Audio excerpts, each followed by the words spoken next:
এরপর ৩টি গাড়ি একসাথে রাতের শহরে ছুটতে শুরু করে। নীলাকে আহাদ আগে থেকে চেনে। নীলা তার বাবার বন্ধুর মেয়ে, ছোটবেলা থেকেই আহিয়ার সাথে পড়ে, তাই তার খোঁজ নেওয়ার প্রয়োজন হয়নি। কিন্তু বাকি দুজনের খোঁজ নিয়ে জানা যায় সে যে মেয়েটাকে খুঁজছে সে মিরপুর ১১তে থাকে।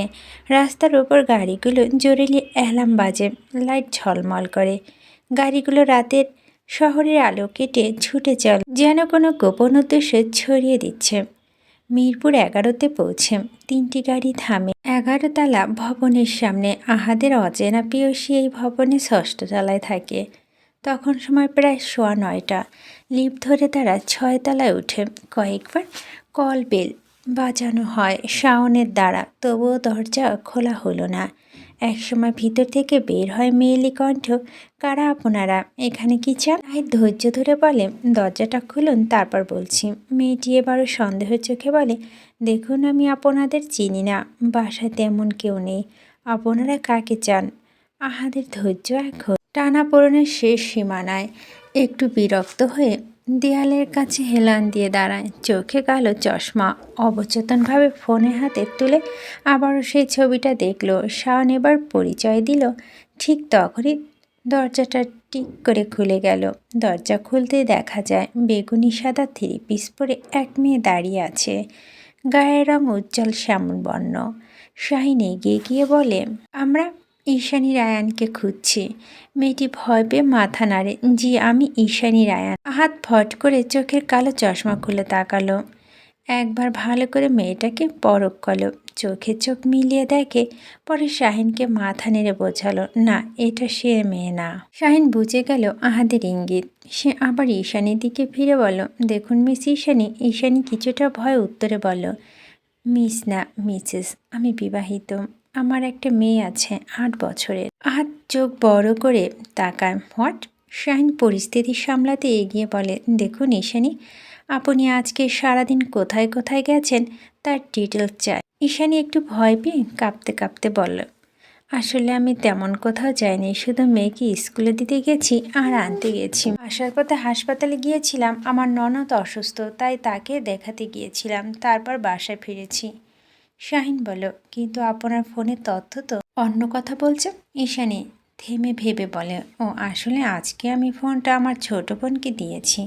ওর ফোনটা নষ্ট হয়ে গেছে, সার্ভিসিং দিয়েছে, ওর ভার্সিটি আছে, তাই আজকের জন্য ওকে দিয়েছিলাম। হাতে এগিয়ে এসে দাঁত চেপে নিজের রাগ নিয়ন্ত্রণ করে বলল, হোয়াই ইজ ইউর সিস্টার? আসলেও সন্ধ্যার পর হাসপাতালে গেছে আমার ননদকে দেখতে। Which hospital? ইবনে সিনা। কেন, কি হয়েছে? কি হয়েছে রিদি? আহাদ এক মুহূর্তে থমকে হেসে ফিসফিস করে, রিদি? শাহিন পরিস্থিতি সামলাতে বলে, নাথিং, জাস্ট একটা মিস্টেক হয়েছে, আমরা আসি। কোনো প্রশ্ন না করেই তারা দ্রুত সেখান থেকে বেরিয়ে আসে। ঈশানী একটু অবাক হয়ে তাদের এমন আচরণে। পরপর ৩টি কালি গাড়ি এসে একসাথে ব্রেক কষল ইবনে সিনা হাসপাতালের সামনে। হেডলাইনের আলো যেন পুরো গেটটা অচেনা করে তুলল। গাড়ি থেকে প্রথমে নেমে এলো আহাদ রাজা। পা মাটিতে রাখতে তার চোখ চারদিকে ঘুরল।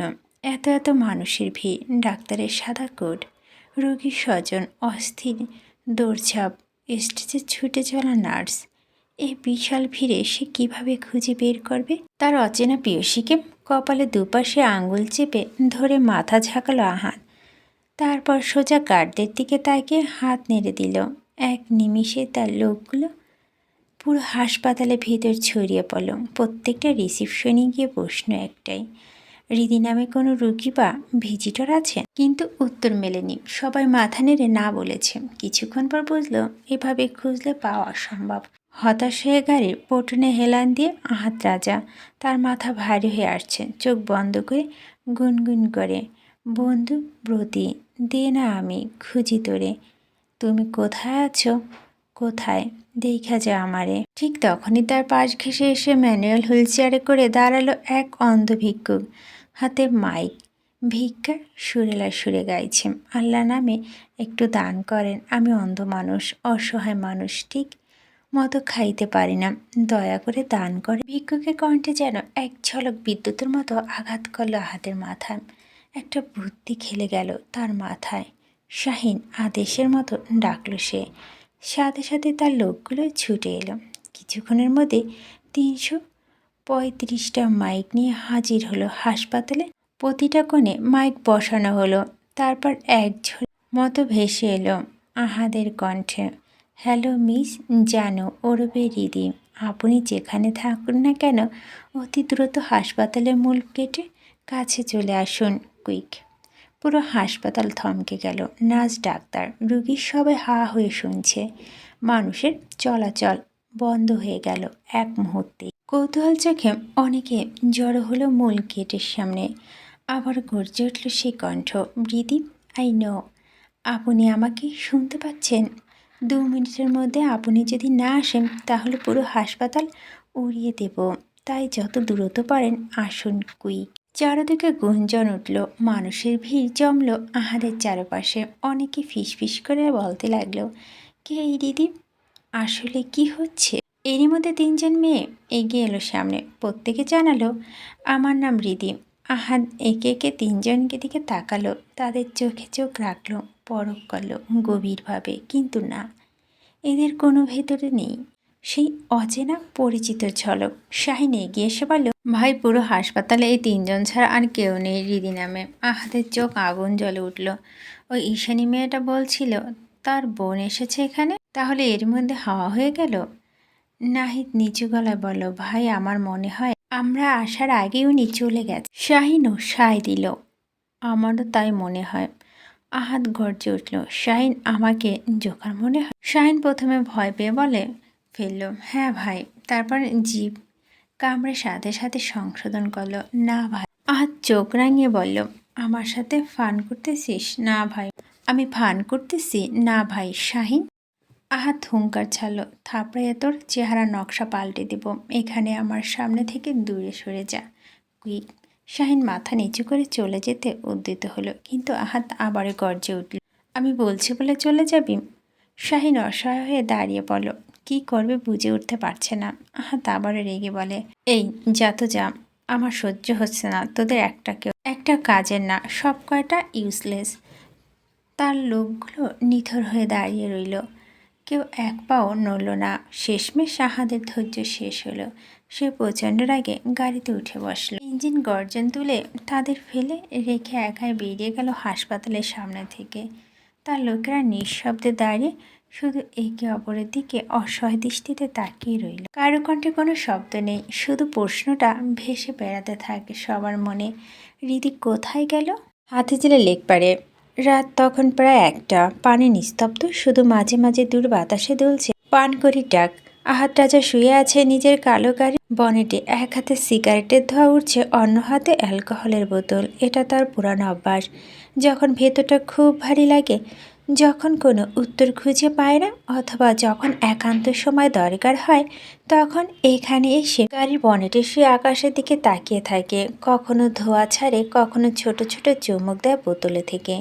তবে আজকের রাত অন্যরকম। আর সে সীমা ছাড়িয়ে ফেলেছে। যতটা কখনো খায়নি, আজ তার চেয়েও বেশি ড্রিঙ্ক করেছে। কারণ একটাই, হৃদিকে খুঁজে না পাওয়ার। নিজেকে পরাজিত মনে হচ্ছে তার কাছে। যে মেয়েকে কখনো সরাসরি দেখেনি, যাকে স্পর্শ করেনি, তার কণ্ঠস্বর নিয়ে শুধু এক ঝলক পরিচয়ের ওপর দাঁড়িয়ে আছে সব কিছু। তার জন্য ভিতরটা কেমন ছটফট করছে। একটু চুমুক দিল বোতল থেকে, তারপর চোখ তুলে তাকালো আকাশের দিকে। অসীম কালো আকাশে এক ঝলক উজ্জ্বল তারা জ্বলছে। সেই তারার দিকে আঙুল তুলে আহাদ রাজা এতক্ষণ আদো মাতাল কণ্ঠে গুনগুন করে গিয়ে উঠল, পড়ছে কেন বিনা মেঘের বাজ, পদ্ম লেখা আমার তো নয় কাজ, চাইছি দিনের অল্প দেখা তোর, পাল্টে দিতে আমার গল্পের মোড়। কণ্ঠ ভাঙা, কিন্তু ভিতরে অদ্ভুত তীব্রতা, যেন সুর নয়, বুক ফেটে যাওয়া আর্তনাদ। রাত প্রায় 1:45। গাড়ি ঘুরিয়ে বাড়ির গেট পার হয়ে ঢুকল। পুরো বাড়ি নিস্তব্ধ, সব লাইট নিভে গেছে, শুধু লাইব্রেরি কর্নারে হলদে আলো টিমটিম করছে। আহাদ বাড়ির ভিতরে ঢুকি সোজা গেল সেদিকে। সেখানে বসে আছে তার বাবা আমজাদ মীর। ডেস্ক ভর্তি ফাইল, চোখে পুরো চশমা, মন দিয়ে নথি পড়ছিলেন তিনি। আহাদ কিছু না বলে ধপ করে চোপায় গা এলিয়ে বোধ হয়ে শুয়ে পড়ল। ভারী নিঃশ্বাস ফেলল। আমজাদ মীর চোখ নামিয়ে তাকালো ছেলের দিকে। এতপর গলা খাকারি দিয়ে বললেন, আবার কার পিছু নিয়েছ? কোনো নতুন ঝামেলা জড়িয়েছ? আহাত হালকা মাতাল কণ্ঠে মুচকি হেসে বলল, তোমার বৌমার পিছু। কিন্তু আল্লাহর বান্দি মাগুর মাছের মতো বারবার হাত ফসকে বেরিয়ে যাচ্ছে, ধরতেই পারছি না। আমজাদ মীর চমকে উঠলেন। যে ছেলে রাজনীতি ছাড়া মুখ খোলে না, সে আজ নারীর কথা বলছে। তিনি চশমা নামিয়ে গভীরভাবে তাকালেন ছেলের দিকে। ভবিষ্যৎ মন্ত্রী যদি সামান্য এক নারীর জন্য এভাবে নেশায় বুঁদ হয়ে পড়ে থাকে, তাহলে দেশ সামলাবে কিভাবে? আহাত হেসে ফেলল, হাত উঁচু করে আঙুল নাড়ল। ও সামান্য না, ও অসামান্য, মারা। আমজাদ মেয়ে দীর্ঘশ্বাস ফেললেন। তুমি নেশার ঘুরে বলছো নাকি সত্যি কোনো নারীর আগমন ঘটেছে তোমার জীবনে? আহাত আবার হাত উঁচু করে ধীর স্বরে বলল, 100% সত্যি। তাহলে এখন আমার কাছে কি চাও তুমি? আহাদের কণ্ঠে গম্ভীর হলো। খুঁজে দাও তাকে। আমজাদ মীর চেয়ারে হেলান দিলেন। ঠিক আছে, কাল সকালে নেশা কাটলে ডিটেলস দিও, লোক লাগিয়ে এনে দেব। কিন্তু হঠাৎই উঠে দাঁড়ালো আহাদ, চোখে প্রচণ্ড আগুন। আঙ্গুল তুলে বাবার দিকে তাকিয়ে বলল, নোপ, কোনো দরকার নেই, আমি নিজেই খুঁজে বের করব আমার প্রিয়সীকে। বলে পাশের চেয়ার থেকে জ্যাকেটটা তুলে নিল। চলতে শুরু করলো সিঁড়ির দিকে। আমজাদ মেয়ে মৃদু হেসে পিছন থেকে বললেন, গুড নাইট। আহাত হাঁটতে হাঁটতে পিছন ফিরে হাত নাড়ালো, গুড নাইট। এতবার সিঁড়ি পেয়ে উপরে উঠে নিজের রুমে ঢুকলো। ধপ করে বিছানায় লুটিয়ে পড়ল। কিছুক্ষণের মধ্যে গভীর ঘুমে আচ্ছন্ন হয়ে গেল। হঠাৎ ফোনে ভাইব্রেশন। টেবিলের ওপর রাখা ফোনটা কেঁপে কেঁপে আওয়াজ তুলছে। ভুরু কুচকে যায় হাতের। ঘুমন্ত হাত বাড়িয়ে ফোন খুঁজে বের করে। চোখ না খুলে চাপ দিয়ে বন্ধ করে দিল। কিছুক্ষণ নিস্তব্ধতা, তারপরও আবার শুরু হলো ফোনের ভাইব্রেশন। এবার রেগে গেল আহাদ। কপালে ভাঁজ ফেলে বলল, বালের মোবাইল শান্তিতে ঘুমাতেও দেয় না। রাগে মাথা রিসিভ করে কানে তুলতে ওপাশ থেকে ভেসে এলো শাহিনের কণ্ঠ, ভাই আর কত ঘুমাবেন? 12টা বাজতে গেছে। আহাদ আদৌ ঘুমে গলায় টেনে বলল, সো হোয়াট, আজ 2টো পর্যন্ত ঘুমাবো, ডিস্টার্ব করবি না, না হলে কি করবো জানিস তো? শাহিন চুপ করে 1 সেকেন্ড, তারপর হালকা ব্যঙ্গ মিশিয়ে বলল, ভাই সময়টা 12টা না, আপনার 12টা বাজতে গেছে। আহাত চোখ কুচকে গেল। মানে আপনার সেই প্রিয়সী কলেজ টাইম শেষ হয়ে গেল বলে?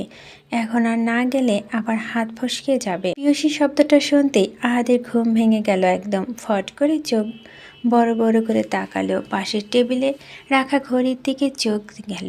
সময় প্রায় 12টার কাটা ছুঁই ছুঁই। দাঁত কিরমির করে উঠে বসলো। আর তুই এখন আমাকে ফোন দিয়ে এসব বলছিস? এখন? ভাই সকাল 9টা থেকে কল করতেছি, আপনি বারবার কল কেটে দিচ্ছিলেন। আহাত আর কিছু না বলে আগে আবার ফোন কেটে দিল। তাড়াহুড়ো করে উঠে দাঁড়াতে গিয়ে থপ করে আবার বিছানায় লুটিয়ে পড়ল। চোখ পড়ল নিজের শরীরে। সেই লাল শাড়িটা তার গায়ে পেঁচানো, মুহূর্তেই থমকে গেল। এতপর হালকা মুচকি হাসল নিজের অজান্তে। এভাবে শাড়িতে পেঁচিয়ে রাত কাটালো, অদ্ভুত বটে। কিন্তু সময় তো আর থেমে নেই। সে তাড়াতাড়ি উঠে শাড়িটা গুছিয়ে রাখতে গেল আলমারিতে। কিন্তু শাড়ি লম্বা যেন অন্তহীন। কয়েকবার চেষ্টা করে ভাঁজ করতে পারল না। শেষমেশ বিরক্ত হয়ে সেটা একটা গোল বলের মতো গুটিয়ে আলমারির ভিতরে ঠুসে দিল। যাই হোক, পরে সামলাবো। এতপর বাথরুমে ঢুকে দূরত্ব সাবান নিল। চুল ভিজে কপালে ঝুলছে, তবুও আয়নায় একবার নিজের দিকে তাকিয়ে হেসে দিল। পকেটে ওয়ালেট খুঁজে গর্জন করে বলল, জানো, এবার আপনাকে যদি পাই থাপড়াইয়া চেহারার নকশা পাল্টাইয়া দিব। দ্রুত পায়ে বেরিয়ে গেল বাড়ি থেকে। ইঞ্জিন স্টার্ট গর্জনে উঠল। চাকা ঘুরছে, ধুলো উঠল চারপাশে। ক্লাস শেষ করে ডিপার্টমেন্টের সামনে একটা টেবিলে বসে আড্ডা দিচ্ছিল 4 জন মেয়ে, আহিয়া, নীলা, আনিকা আর মিতু। ক্যাম্পাসে বাতাসের হাসি ঠাট্টার শব্দ ভেসে আসছে। হালকা বাতাস বইছে বট গাছের নিচে। হঠাৎ দূর থেকে ভেসে এলো টায়ারের চিৎকার। একসাথে থামলো কয়েকটা কালো গাড়ি। সবাই অবাক। পুরো ক্যাম্পাসে চোখ ঘুরে গেল সেদিকে।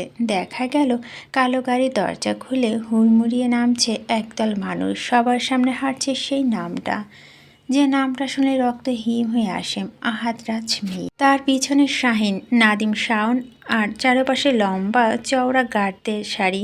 এই খবর মুহূর্তে আগুনের মতো ছড়িয়ে পড়ল পুরো ভার্সিটিতে। আহাদ রাজ মীর কলেজে এসেছে। ভিড় জমল করিডোর, বারান্দা, জানালায়। সবাই তাকিয়ে আছে। মোবাইল বের করে ভিডিও করছে অনেকে। আহাদের চোখ তীক্ষ্ণ, পা ফেলে এগিয়ে যাচ্ছে সরাসরি সেই টেবিলের দিকে যেখানে বসেছিল আহিয়া। আহিয়া টেবিল থেকে নেমে চুপচাপ ঘুরে চলে যেতে চাইল, মুখ ভার, কারণ সে চায় না কেউ বুঝুক যে আহাদ তার ভাই। যতবার মানুষ জানে ততবার ভয়ে দূরে সরে যায় তার কাছ থেকে, কিন্তু আহাদের চোখ এড়ানো সহজ নয়। গভীর গলায় ডাক দিল, ওই আহি, কই যাস, এদিকে আয়। আহিয়া দাঁড়িয়ে গেল, চোখে বিরক্তির ছাপ। ধীরে ধীরে এগিয়ে এলো ভাইয়ের দিকে, তার পিছনে কৌতূহল হয়ে দাঁড়ালো নীলা, আনিকা আর মিতু। আহাদ 2 আঙ্গুল দিয়ে নাক ঘষল, একটা ভঙ্গি আর অভ্যাসের মতো। কিরে, আমাকে দেখে পালিয়ে যাচ্ছিলি কেন? কোথায় পালিয়ে যাচ্ছিলাম? আহাদ এবার চোখ ঘোরালো আহিয়ার বান্ধবীদের দিকে, মুখে হালকা হাসি টেনে বলল, তোর বান্ধবীদের সাথে পরিচয় করাবি না? তোর ভাই এসেছে। আহিয়া অনিচ্ছুকভাবে বলল, নীলাকে তো চেনই। নীলা মুচকি হেসে হাত নাড়ালো, হাই আহাদ ভাই। আহাদ শুধু চোখের ইশারায় জবাব দিল, তারপর তাকালো বাকিদের দিকে। আহিয়া বলল, এটা আনিকা আর ও মিতু। আনিকা আর মিতু ভদ্রভাবে সালাম দিল। আহাদ সালাম নেওয়ার ভঙ্গিমা করল না, বরং ঠান্ডা কণ্ঠে প্রশ্ন ছুড়ে দিল, আরেকজন? আহিয়া অবাক হয়ে বলল, ও রিদি। রিদি তো একটু আগেই চলে গেছে। আহাদের চোখ লাল হয়ে উঠল, চেঁচিয়ে উঠল, চলে গেছে মানে? কই গেছে? পুরো ডিপার্টমেন্ট থমকে গেল, শত শত চোখ তাকিয়ে রইল এ দৃশ্যে। আহিয়া গলা নামিয়ে শান্তভাবে বলল, ও নাকি কিছু কাজ আছে, কোনো সার্ভিসিং দোকান থেকে ফোন নেবে, তারপর নাকি হাসপাতালে যাবে। আর কি কি বলল? আহাদ হঠাৎ ঘুরে তাকালো শাহিনের দিকে, চোখের দৃষ্টি ভয়ঙ্কর। আবার হসপিটাল? শাহিনের বাচ্চা। আমি কি লাটিম? কাল থেকে শুধু লাটিমের মতো ঘুরছি। আর তোরা সব কটা কি করছিলি? কলেজের সামনে ঘোড়া ঘাস কাটছিলি? তার হুঙ্কারে চারপাশে বাতাস ভারী হয়ে গেল। শাহিন হতচকিয়ে গেল। নাদিমা শান দুপা পিছিয়ে দাঁড়ালো, শাহিনকে সামনে রেখে দিল সিংহের সামনে হরিণের মতো। আহাদ দাঁত কিরমির করে বলল, আমার মন চাইতেছে এখন। শাহিন গলা কাঁপিয়ে জিজ্ঞেস করলো, কি চাই ভাই আপনার মন? আহাদ হঠাৎ ঠোঁটে হালকা হাসি ফোটালো, শাহিনের ঘাড়ে হাত রেখে বলল, আইসক্রিম খেতে মন চাইতেছে, চল আইসক্রিম খেয়ে আসি। সবার মুখে বিস্ময়, চারপাশে চাপা হাসি ছড়িয়ে গেল। পিছন থেকে হঠাৎ আহিয়ার কণ্ঠে ভেসে এলো, ভাইয়া আমাদেরও নিয়ে যাও। আহাদ একটু ঘাড় বাঁকিয়ে বোনের দিকে তাকালো, তারপর দম্ভ ভরা কণ্ঠে ঘোষণা দিল, চল সবাইকে খাওয়াবো। আহাদ রাজা মীরকে পক্ষ থেকে আজ সবার যেন ফিরি। পুরো ক্যাম্পাসে যেন এক মুহূর্তের জন্য বজ্রপাত হলো। কিন্তু আহাদের দলের লোকেরা যারা ভিতরে ভিতরে কাঁপছে, তারা বোঝে ভাই হঠাৎ খুশি হলে তার পিছনে লুকিয়ে থাকে আরও বড় ঝড়ের আগমন। ভার্সিটির গেট পেরিয়ে রাস্তার অপর পাশে এক বিশাল আইসক্রিম পার্লার। সেখানে ভিতরে এক কোণে বসেছে আহিয়া, নীলা, আনিকা আর মিতু। সবার হাতে ঠান্ডা ঠান্ডা কাপে আইসক্রিম, হালকা রোদে ঝলমল করছে সেই কাপের রঙিন স্কুপগুলো। আহিয়া ধীরে সুস্থে খাচ্ছে, নীলা কিছুটা চুপচাপ, কিন্তু আনিকা আর মিতু চোখ ঘুরিয়ে ঘুরিয়ে তাকাচ্ছে অন্য দিকে। সেখানে বসে আছে আহাদ রাজমীর। অন্য সবার মতো সাধারণভাবে নয়, বরং উঠে বসেছে পুরো টেবিলের ওপর, খুব মনোযোগ দিয়ে আইসক্রিম খাচ্ছে, যেন পৃথিবীর সবচেয়ে গুরুত্বপূর্ণ কাজ করছে এখন। তার সামনে দাঁড়িয়ে আছে 3 জন, শাহিন, নাদিম আর শাওন। তারা দাঁড়িয়ে আছে ঠকঠক করে কাঁপছে, কারণ তাদের শাস্তি হিসেবে বিশাল বিশাল বরফের খণ্ডের উপর খালি পায়ে দাঁড় করিয়ে রাখা হয়েছে হাতে ধরা ঠান্ডা আইসক্রিম। পাশে দাঁড়িয়ে আছে গার্ডরা, সবাই চুপচাপ, কারণ সবাই জানে এটা ভাইয়ের খেলা নয়, শাস্তি। আহাদ মাথা উঁচু করে তাকালো তাদের দিকে, ঠোঁটে অদ্ভুত হাসি ফুটল। কি হলো, খাচ্ছিস না কেন? খা, যতক্ষণ না এই বরফ গলবে ততক্ষণ পর্যন্ত আইসক্রিম খেতেই হবে। শাহিন, নাদিম আর শাওনের ঠোঁট নীল হয়ে যাচ্ছে ঠান্ডা, কিন্তু কিছু বলার সাহস নেই কারো। বরফ গলছে ধীরে ধীরে, তাদের শরীরে কাঁপুনি ততই বাড়ছে। আনিকা ভয় ফিসফিস করে বলল, এই আহিয়া, তোর ভাই এত নির্দয় কেন? কোনো মায়া দয়া নেই নাকি? এটা তো শুধু ট্রেইলার, এর চেয়েও ভয়ঙ্কর শাস্তি পেয়েছে ওরা বহুবার। আনিকা আর মিতু একে অপরের দিকে তাকালো, চোখে ভয়, অবিশ্বাস্য। তারা জানতো আহাদ রাজার নাম, তার দাপটে গল্প, কিন্তু এতটা নির্মমতা সামনে থেকে প্রথম দেখলো। নীলা কিন্তু চুপ, সে অনেক কিছু জানে, আহাদের ভিতরে অন্ধকার দিকগুলোর সাথে পরিচিত। আর এদিকে আহাদ কোনো কিছু পরোয়া না করে আস্তে আস্তে নিজের আইসক্রিম খেয়ে যাচ্ছে। তার ঠোঁটের কোণে ভেসে উঠছে রহস্যময় হাসি। সবার মনে তখন একটাই প্রশ্ন, এটা কি শুধু খেলা নাকি ঝড় আসছে আরও বড়? পরের দিন সকালবেলা আয়নার সামনে দাঁড়িয়ে তড়িঘড়ি করে ওড়না মাথায় পেঁচিয়ে ফেল রিদিতা। আজ তার পরনে নেভি ব্লু আর ব্ল্যাক কম্বিনেশনে কুর্তি পায়জামা, ঠোঁটে হালকা লিপ গ্লো, চোখে কোনো সাজসজ্জা নেই, তবু তার ভিতরে অদ্ভুত এক দীপ্তি। ব্যাগটা কাঁধে নিয়ে জুতা পরতে পরতে বলে, বুবু আমি গেলাম কিন্তু। ঈশানী রুম থেকে বের হয়ে গম্ভীর গলায় বলল, কই যাস না খেয়ে? টেবিলে সব রাখা আছে, খেয়ে যা। খাবো না, এখন ইচ্ছে করছে না, তাছাড়া অলরেডি 9টা বাজে, সময় নেই। ঈশানী রেগে গেল মুহূর্তে, চেঁচিয়ে বলো, দেওয়ালের সাথে একটা টাক দিব তোকে আমি, ঠিক মতো খায় না দায় না। মাসে 30 দিনের মধ্যে 15 দিন বেহুশ হয়ে যেখানে সেখানে পড়ে থাকছো, আব্বুকে বলে দেব তোরে যেন নিয়ে যায়, আমার কাছে থাকা লাগবে না। কথাগুলো শেষ হওয়ার আগে রিদিতা চুপচাপ দরজা ঠেলে বের হয়ে গেল। ঈশানী রেগে ডাকলো, রিদি। ডিপার্টমেন্টের করিডোরে ধরে হাঁটছে রিদিতা আর আনিকা। দুজনের বন্ধুত্ব অন্যদের চেয়ে আলাদা। তারা দুজনে একটু বেশি ঘনিষ্ঠ, কারণ দুজনের মধ্যবিত্ত পরিবার থেকে আসা। আনিকা বাবার নেভি অফিসার, ছোট পরিবার, 1 ভাই 1 বোন। আর রিদিতা পরিবার বড়, 4 ভাই বোন, বড় ভাই ইব্রাহিম, তারপর ঈশানী, তারপর সে নিজে, আর সবার ছোট বোন রাফিয়া। তার বাবা একজন শিক্ষক আর মা গৃহিণী। তার পুরো পরিবার গ্রামে থাকে আর সে তার বোনের কাছে থেকে পড়াশোনা করে। আহিয়া আর নীলার সাথে তাদের বন্ধুত্ব আছে, তবে উচ্চবিত্ত মধ্যবিত্ত অদৃশ্য দেওয়ালটা সবসময় অনুভব হয়। কথা বলতে বলতে তারা পৌঁছালো ক্লাসরুমের কাছে। হঠাৎ তারা খেয়াল করলো দরজার সামনে অদ্ভুত ভিড়, সবার মুখ চাপা গুঞ্জন। কিরে কি হয়েছে, এত ভিড় কেন? মিতুর সাথে দেখা হতেই রীতি জিজ্ঞেস করলো। মিতু হালকা ফিসফিস করে বলো, শুনিস নাই আজ নাকি নাম ধরে ধরে ক্লাসে ঢুকাচ্ছে। রীতি অবাক হয়ে গেল, কেন, আমরা কি নতুন নাকি? নাম শুনে ঢোকানোর আবার কি আছে? আনিকা হালকা বিরক্ত হয়ে বলো, একদম ঠিক বলছিস, এটা আবার কোন নিয়ম? আগে তো কখনো এমন করেনি। ধীরে ধীরে ভিড় কমতে লাগলো। তারা এগিয়ে গেল সামনে। সেই মুহূর্তে রিদিতার চোখ হঠাৎ স্থির হয়ে গেল। ক্লাসরুমের দরজা হেলান দিয়ে দাঁড়িয়ে আছে রাজা মীর। চেহারা এক ধরনের অদ্ভুত শান্তি, কিন্তু সেই শান্তি যেন ঝড়ের আগে গভীর নীরবতা। মাঝের উচ্চতার গড়ন, গায়ের রং হালকা উজ্জ্বল শ্যামলা, একটা নরম দীপ্তিময় উজ্জ্বল মাঝারি টোন, দৃষ্টি কেড়ে নেওয়ার মতো। চোখ ঢাকা কালো চশমায়, চওড়া ঠোঁট, মুখভর্তি খোঁচা খোঁচা দাড়ি, গাঢ় চওড়া ঘন ভুরু, ডান দিকে হালকা চাদরের মতো কাটা দাগ, যা তার রুক্ষ ব্যক্তিত্ব আর রহস্যময় করেছে। গায়ের ব্ল্যাক শার্টের ওপর ধূসর রং ব্লেজার, এক হাতে পকেটে অন্য হাতে মোবাইল, কিছু একটা টাইপ করছে। রিদির বুকের ভিতর ধপ করে উঠল। প্রথমবার যেদিন দেখেছিল সেদিন সাদা পাঞ্জাবি পায়জামা পরা ছিল, গলায় ঝুলানো ছিল একটা ওড়না।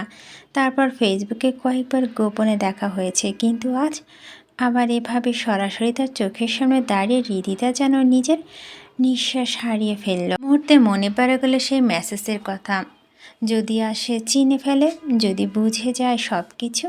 হঠাৎ 2 পা পিছিয়ে এলো রিদি। মনে হলো ঘুরে চলে যাওয়া ছাড়া কোনো উপায় নেই, কিন্তু আনিকা হাত টেনে ধরল। কই যাস, ক্লাস করবি না? হ্যাঁ। শাহিন নাম ধরে ডেকে ভিতরে ঢোকাচ্ছিল সবাইকে। প্রথমে আনিকা নিজের নাম বলো, শান্তভাবে ভিতরে ঢুকে গেল। এরপর এলো রিদিতা পালা। শাহিন তাকে জিজ্ঞেস করলো নাম, গলা শুকিয়ে এলো, তবু রিদিতা বলো, রিদিতা। এক মুহূর্তের ভিতরে বাতাস জমাট বাঁধলো। হাত ফট করে চশমা খুলে ফেললো, চোখে আগুন আর জানা উন্মাদনা। ঠোঁট থেকে বেরিয়ে এলো সেই শব্দ, মিস জানো। রিদিতা মুহূর্তে চমকে তাকাল। সারা শরীর যেন বরফের ন্যায় জমে গেল, কিন্তু নিজেকে সামলে নিয়ে কড়া স্বরে বলো, না আমার নাম রিদিতা রায়ান। আহাত চোখ রাঙিয়ে আবার বলল, মিস জানো। রিদি এবার রাগ সামলাতে পারল না। আপনি কি কানে কম শোনেন? আমি বলেছি রিদিতা। রয় রস্বীকার রি, দয় রস্বীকার দি, তয় আকার তা, রিদিতা।